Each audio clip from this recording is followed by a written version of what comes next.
श्रीमद् भगवत गीता के पास आपके हर प्रश्न का उत्तर है।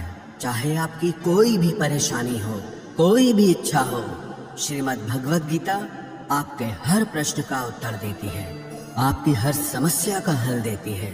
चाहे वो परेशानी आपके मन की हो या धन की हो या आपके शरीर की हो या आपके रिश्तों की हो, आपको अपनी हर समस्या का उत्तर श्रीमद् भगवत गीता में जरूर मिलेगा। आज हम उसी श्रीमद् भगवत गीता के अनमोल उपदेश आपको बताएंगे जो आपकी पूरी जिंदगी बदल देंगे। बस आप इन बातों को वीडियो के अंत तक ध्यान से सुनिए। जो भी व्यक्ति इस वीडियो को अंत तक सुनेगा उसे अपनी जिंदगी, उसे अपनी हर परेशानी का हल अवश्य मिलेगा। उसे अपनी जिंदगी में जो कुछ भी चाहिए वो उसे जरूर मिलेगा। श्रीमद् भगवत गीता का सबसे पहला उपदेश यही है कि कोई अगर आपका अपना है या कोई आपसे बड़ा है तो उसका अपने प्रति गलत व्यवहार कभी भी सहन नहीं करना चाहिए। ये गीता का उपदेश हमारी जिंदगी से भी जुड़ा है। हम भी अपने मन की अधिकतर तकलीफों को ये सोचकर जिंदगी भर सहते रहते हैं कि ये तो मेरा अपना है, ये तो मेरा बड़ा है, इसको हम कैसे कुछ कह सकते हैं। हम अगर नहीं सहेंगे, कुछ कह देंगे तो हमारे रिश्ते ही खराब हो जाएंगे, हमारे रिश्ते ही समाप्त हो जाएंगे। पर सोचने की बात यह है कि उस व्यक्ति को आप अपना कैसे मान सकते हैं जो आपकी तकलीफों की वजह हो। अपना तो वो होता है जो हमारी तकलीफों को दूर कर दे।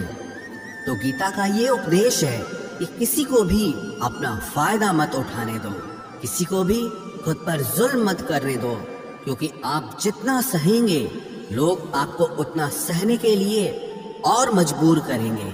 गीता का पहला अध्याय जिसका नाम अर्जुन विषाद योग और दूसरा अध्याय जिसका नाम सांख्य योग है, उसके आरंभ में अर्जुन ने श्री कृष्ण के आगे अपना दुख प्रकट किया है कि हे केशव, मैं कौरवों से कैसे युद्ध कर सकता हूँ। ये सब तो मेरे अपने ही हैं। मैं कैसे भीष्म पितामह और द्रोणाचार्य से युद्ध करूंगा, क्योंकि वो दोनों मेरे पूजनीय हैं। इसलिए इन गुरुजनों को मारने से तो अच्छा है मैं भिक्षा के अन्न को खाकर अपने जीवन का गुजारा करूं। और जिन कौरवों से मैं युद्ध करने जा रहा हूं वो सब धृतराष्ट्र के पुत्र मेरे भाई ही हैं, मेरे अपने ही हैं। इन सबको मारने से अच्छा है कि मैं सन्यासी बन जाऊं। तो श्री कृष्ण ने अर्जुन से कहा कि यहाँ कौन अपना है और कौन पराया है। जो अधर्म करता है उसके साथ युद्ध करना तुझे मोक्ष और मुक्ति देगा। तू अपने इस मन के मोह को त्याग दे, नहीं तो सारा जग तेरी निंदा ही करेगा, तुझे डरपोक कहेगा। बात अपने पराये की नहीं है, बात धर्म और अधर्म की है, बात सही और गलत की है। अगर तू गलत को सहेगा, उसका अंत नहीं करेगा, तो गलत करने वाले को और बल मिलेगा, वो और भी गलत करेगा। इसीलिए मन के मोह को त्याग करके वो युद्ध कर। महाभारत की एक और कहानी भी है। जब अर्जुन के पुत्र अभिमन्यु की युद्ध में मृत्यु हो जाती है तब अर्जुन बहुत दुखी होता है, रोने लगता है। वो श्री कृष्ण से कहने लगा कि मेरा पुत्र अभिमन्यु मर गया है, मैं ये दुख बिल्कुल भी सहन नहीं कर सकता, मैं भी अपने आप को समाप्त कर लूंगा। फिर भगवान श्री कृष्ण उसे आत्माओं के लोक में लेके गए, जहां अभिमन्यु आनंद से बैठा हुआ था, क्योंकि उसने क्षत्रियोचित व्यवहार किया, इसलिए उसे उत्तम पद की प्राप्ति हुई। जब अर्जुन अभिमन्यु के पास रोते रोते पहुंचा, अपने पुत्र को देखकर अर्जुन बहुत प्रसन्न हुआ। उसे गले से लगाकर कहने लगा कि हे पुत्र, तेरे बिना तो मैं जी ही नहीं सकता, मैंने तो अपने जीवन की आशा का ही त्याग कर दिया है। तो अभिमन्यु कहने लगा कि आप कौन हैं? अर्जुन बोला, मैं तेरा पिता हूँ, तू मेरा पुत्र है अभिमन्यु। तो अभिमन्यु कहने लगा कि कौन पिता कौन पुत्र, मेरे हजारों जन्म हुए हैं, किसी जन्म में आप मेरे पिता बनते हैं और किसी जन्म में मैं आपका पिता बनता हूँ। आत्मा का न कोई माता होता है न कोई पिता होता है। जब अर्जुन ने देखा कि मेरा पुत्र मुझे पहचान भी नहीं रहा तो उसका सारा मोह खत्म हो गया। इसलिए गीता के इस उपदेश को ठीक से समझ लो कि यहाँ कोई अपना पराया नहीं है। जो बुरे वक्त में, तकलीफ के वक्त में हमारा साथ दे, सिर्फ वही हमारा अपना है, बाकी सब पराए हैं।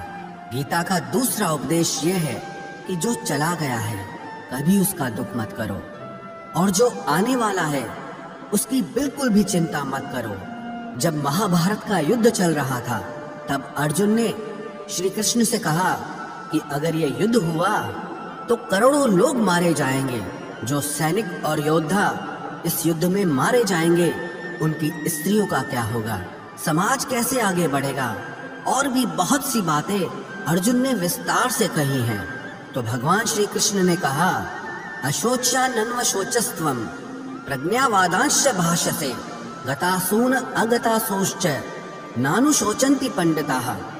श्री कृष्ण बोले, हे अर्जुन, तू बड़ी बड़ी ज्ञानियों जैसी बातें करता है, लेकिन जो सच में ज्ञानी होता है, वो जो लोग मर चुके हैं, जा चुके हैं या एक दिन जाने वाले हैं, उनकी चिंता नहीं करता है, उनका दुख नहीं करता है।